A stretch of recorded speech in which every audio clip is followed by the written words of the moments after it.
Assalamualaikum warahmatullahi wabarakatuh. Perkenalkan, nama saya Tias Ayu Pramesti dengan NIM 1514 21043, kelas 5 BPGSD, mata kuliah Media dan Sumber Belajar, dengan dosen pengampu Bapak Dr. Rustam I. Hussein MPD, Fakultas Ilmu Pendidikan Universitas Negeri Gorontalo.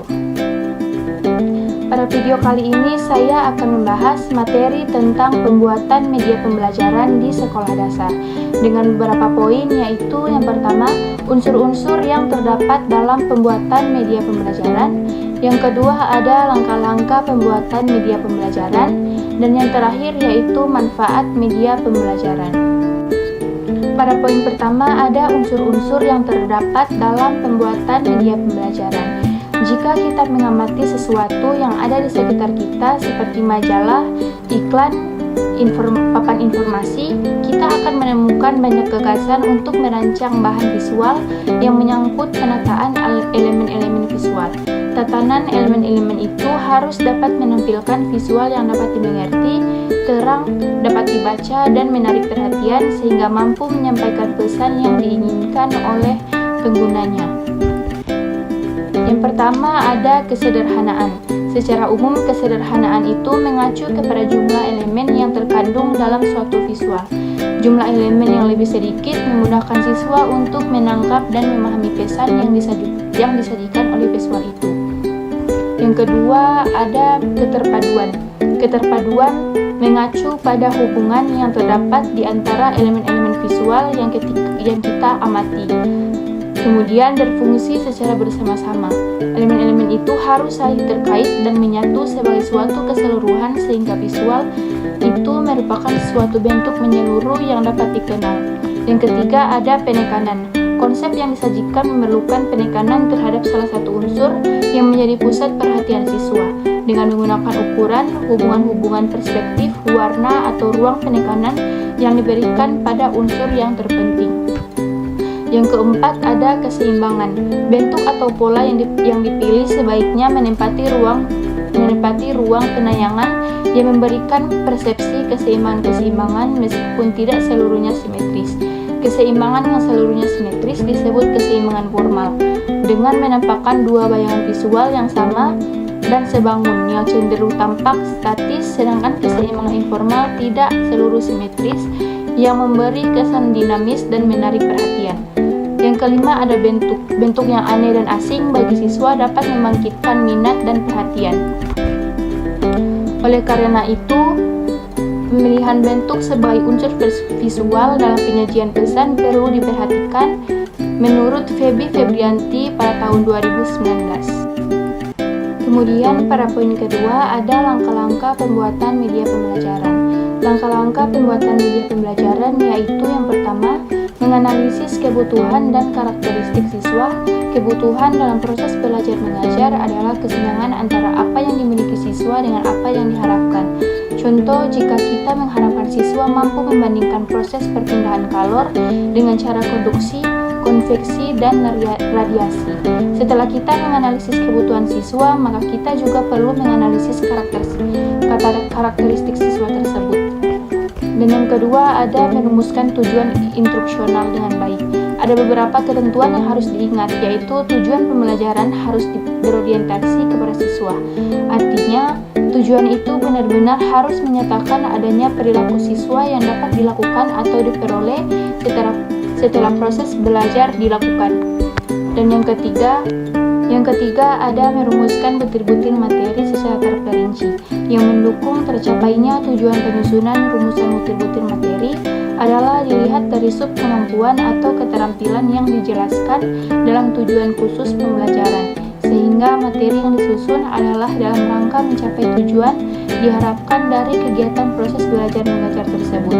Setelah daftar butir-butir materi dirinci, maka langkah selanjutnya adalah mengurutkannya dari yang sederhana sampai kepada tingkatan yang lebih rumit, dan dari hal-hal yang konkret kepada yang abstrak. Kemudian poin terakhir ada manfaat media pembelajaran. Secara umum, manfaat media dalam proses pembelajaran adalah memperlancar interaksi antara pembelajar dengan pelajar, sehingga kegiatan pembelajaran akan lebih efektif dan efisien. Tetapi secara lebih khusus ada beberapa manfaat media yang lebih rinci. Misalnya, mengidentifikasi beberapa manfaat media dalam pembelajaran, yaitu menurut Iwan Falahuddin pada tahun 2014, penyampaian materi pelajaran dapat diseragamkan. Setiap pembelajar mungkin mempunyai penafsiran yang berbeda-beda terhadap suatu konsep materi pelajaran tertentu. Dengan bantuan media, penafsiran yang beragam tersebut dapat dihindari sehingga dapat disampaikan kepada pelajar secara seragam. Yang kedua, ada proses pembelajaran menjadi lebih jelas dan menarik. Dengan berbagai potensi yang dimilikinya, media dapat menampilkan informasi melalui suara, gambar, gerakan, dan warna, baik secara alami maupun manipulasi. Dan yang ketiga, ada proses pembelajaran menjadi lebih interaktif. Jika dipilih dan dirancang secara baik, media dapat membantu pembelajar dan pelajar melakukan komunikasi dua arah secara aktif selama proses pembelajaran. Yang keempat, ada efisiensi dalam waktu dan tenaga. Keluhan yang selama ini sering kita dengar dari pembelajar adalah selalu kekurangan waktu untuk mencapai target kurikulum. Sering terjadi pembelajar menghabiskan banyak waktu untuk menjelaskan suatu materi pelajaran. Hal ini sebenarnya tidak harus terjadi jika pembelajar dapat memanfaatkan media secara maksimal. Yang kelima, ada meningkatkan kualitas hasil belajar pembelajar. Penggunaan media bukan hanya membuat proses pembelajaran lebih efisien, tetapi juga membantu pembelajar menyerap materi pelajaran lebih mendalam dan utuh. Bila hanya dengan mendengarkan informasi verbal dari pelajar mungkin kurang memahami pelajaran secara baik. Yang keenam, ada media memungkinkan proses pembelajaran dapat dilakukan di mana saja dan kapan saja. Media pembelajaran dapat dirancang sedemikian rupa sehingga pembelajar dapat melakukan kegiatan pembelajaran secara lebih leluasa. Yang ketujuh, ada media dapat menumbuhkan sikap positif pembelajar terhadap materi dan proses belajar. Dengan media, proses pembelajaran menjadi lebih menarik sehingga mendorong pembelajar untuk mencintai ilmu pengetahuan dan gemar mencari sendiri sumber-sumber ilmu pengetahuan. Dan yang terakhir, ada mengubah peran pembelajar ke arah yang lebih positif dan produktif. Dengan memanfaatkan media secara baik, seorang pembelajar bukan lagi menjadi satu-satunya sumber belajar bagi pelajar. Yang terakhir, ada kesimpulan. Jika kita mengamati sesuatu yang ada di sekitar kita seperti majalah, iklan, papan informasi, kita akan menemukan banyak gagasan untuk merancang bahan visual yang menyangkut penataan elemen-elemen visual.